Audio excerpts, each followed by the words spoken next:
Boom. You guys see it? Remember, the presentation I just did on BDS earlier today. Check it out if you haven't already. This is the Board of Deputies of British Jews. Oh, and what is it? Israeli apartheid in South Africa. Comparing Israel to South Africa. There it is. That's right, white people. Your loss of freedom of expression and freedom of speech is mostly a proxy war. It's just collateral damage in a proxy war of Zionists against the BDS movement. I'm just going to put it point blank period. Get ready. Get used to that, by the way. We're going to go deep today into that.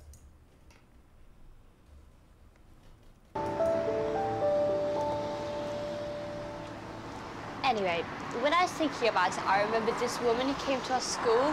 She was from the Board of Deputies. They're the people who stick up for the Jewish community. They're the people who stick up for the Jewish community in this country. Okay. Well, that's fine. But where do their aggressions begin and other people's freedoms end? That is the question we'll see. I can't remember everything she said they do, but I do remember thinking, that's amazing. Someone's standing up for us. Like, I know they got some MP who was anti-Semitic to change her views, and not only that, she made a statement to the papers about how she changed it. I don't remember everything they do. I just remember that they twist the arms of members of parliament to systematically get them on board our domestic agenda. But I forget how the sausage is made. I don't remember all of it. By the way, thank you from the Streamlabs from Nick W. says, gotta boycott PayPal. They stole money from the Ugly Truth and Red Ice. Well, yeah, PayPal is absolutely corrupt, but in part their hands are tied because they run their payment processing through Visa, MasterCard, and Discover, who themselves, if you remember back in 2017, I did a number of videos and writings on this. In October 2017, Visa, MasterCard, and Discover decided that they would they would become arbiters of racial and social justice and prevent credit card payments from anybody deemed to be racist or hateful. PayPal and Stripe operate as authorized affiliates of basically licensed banks and credit card operators like Visa and PayPal, MasterCard. So it's hard to tell how evil PayPal is, or if the evil is coming from one layer above them. Okay, Donor Soylent says, okay, I'm not reading that on air. That is just awful. If you feel that way, Soylent, why do you even listen to my show? You should be ashamed of yourself. I'm not sure about that one. Not really sure what that means. Soylent, if you want to clarify, I kind of feel like you meant that to somebody in the chat, but you put it in the Streamlabs. But so be it. Onward. And with Amazon, they were on it demanding that they stop selling Holocaust And with denial Amazon, books. they were on it, demanding Amazon stop selling Holocaust denial books. So, I do not deny, but I have a big effing problem with book burning. And guess what happened just last year? You're damn right. The Board of Deputies of British Jews was on it. Under pressure, Amazon stopped selling books. Now, let me ask you something, Jewish Affinity Network. Are you happy with this precedent? It's no wonder that you fear your South Africa moment. Israel being pegged as the same kind of apartheid state South Africa was. Because the weapons you fashioned to take them down and to pervert the timeless principles of free speech and free association in America, and to a large extent in Europe, will be used against you. I hope they will be, as punishment for injustice. You don't need to read them. You don't need to buy them. It's not being taught in your public school.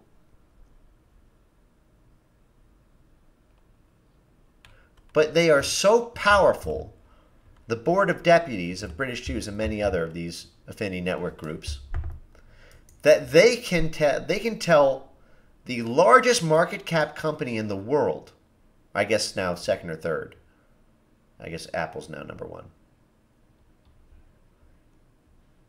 to get dozens of books banned from the internet.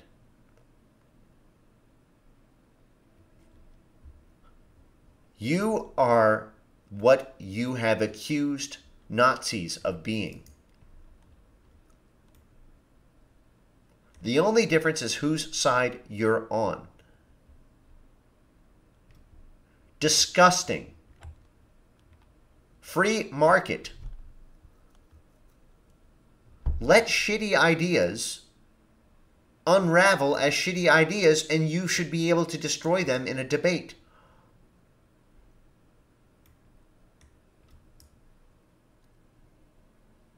This isn't a statement about World War II history. This is a statement about American principles. A free market, free association, and free speech. And what the Board of Deputies of British Jews says is only to the extent they don't hurt my interests, which is what every fascist, totalitarian, tyrannical, government individual or dictator would say. Fuck you.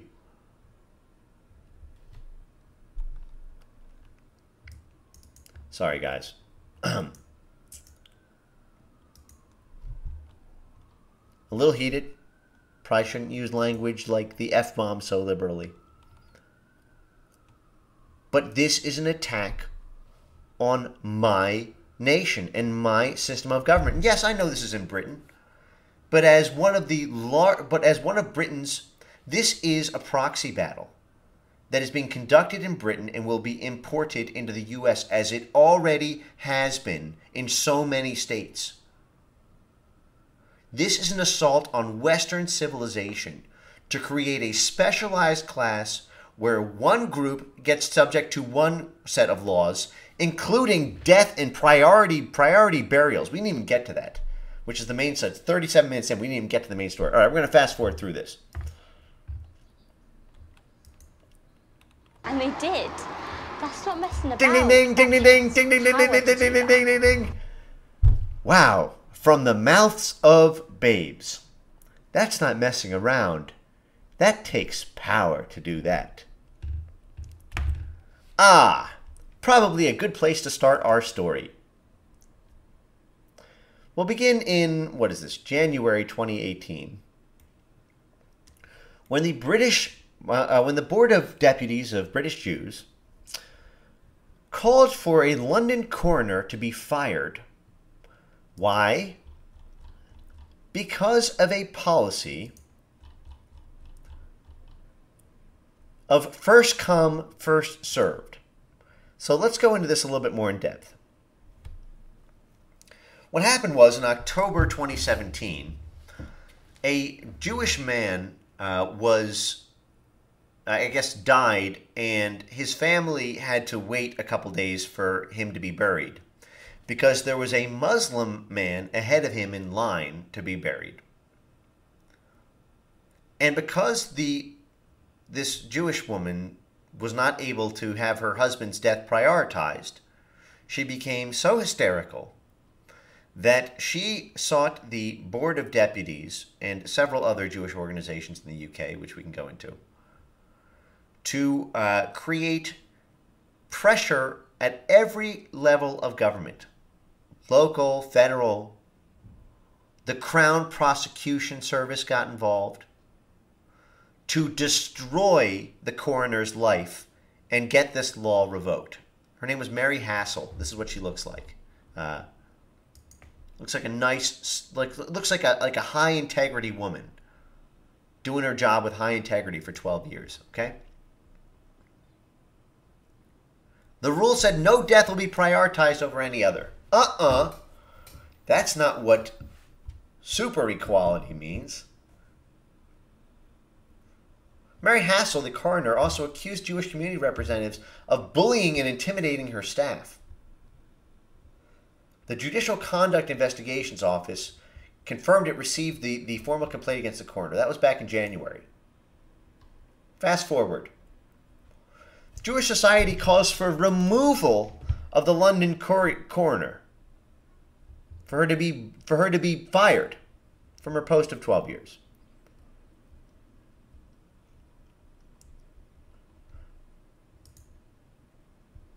So then they took her to court.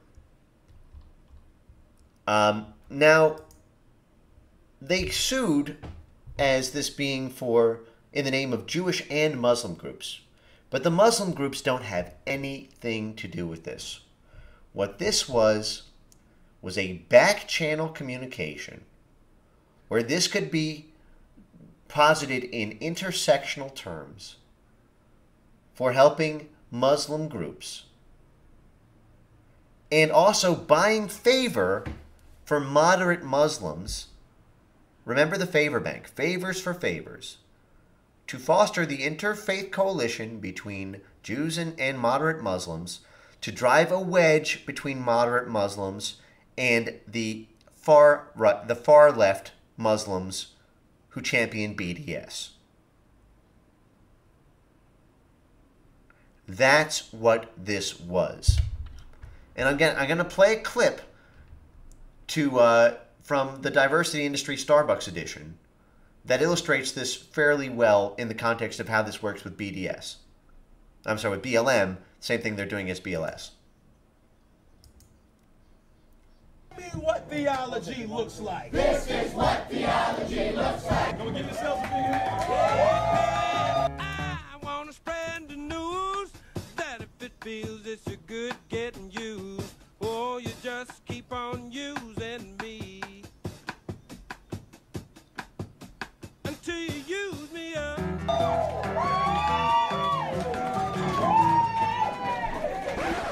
Yup, that's me.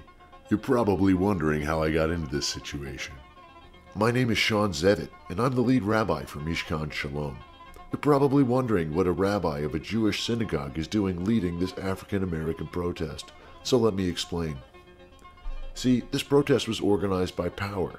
That's Philadelphians Organized to Witness, Empower, and Rebuild, which uses the pretext of being a non-profit interfaith coalition to operate as a political action committee that funnels soft dollars into local politics and either intimidates or manipulates city councilmen into enacting the political agenda of our financial sponsors.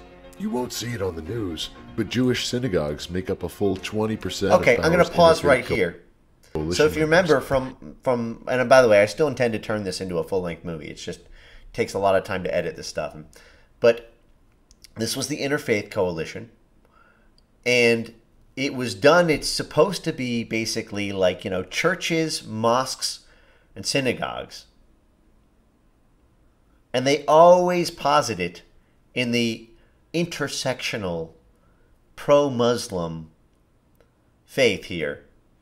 But Jewish synagogues are 20% of it, and almost all of the financing. Okay, here we go. And even though to operate as a political action committee that funnels soft dollars into local politics and either intimidates or manipulates city councilmen into enacting the political agenda of our financial sponsors. You won't see it on the news, but Jewish synagogues make up a full 20% of POWER's Interfaith Coalition members. And even though it nominally has a black president, the primary fundraisers and sources of funds are Jewish, as are most of the organizers. See, it's a 1-2 punch. Our black friends provide the muscle, and we provide the money. We pay them to instill fear in local politicians and corporate executive teams. And they extract money for the diversity industry, as well as pushing through our political and cultural agenda. Okay, so, But you'll by learn the way, all about again, that let me and more. reiterate this. This is not an attack on Jewish people. I'm proudly Jewish.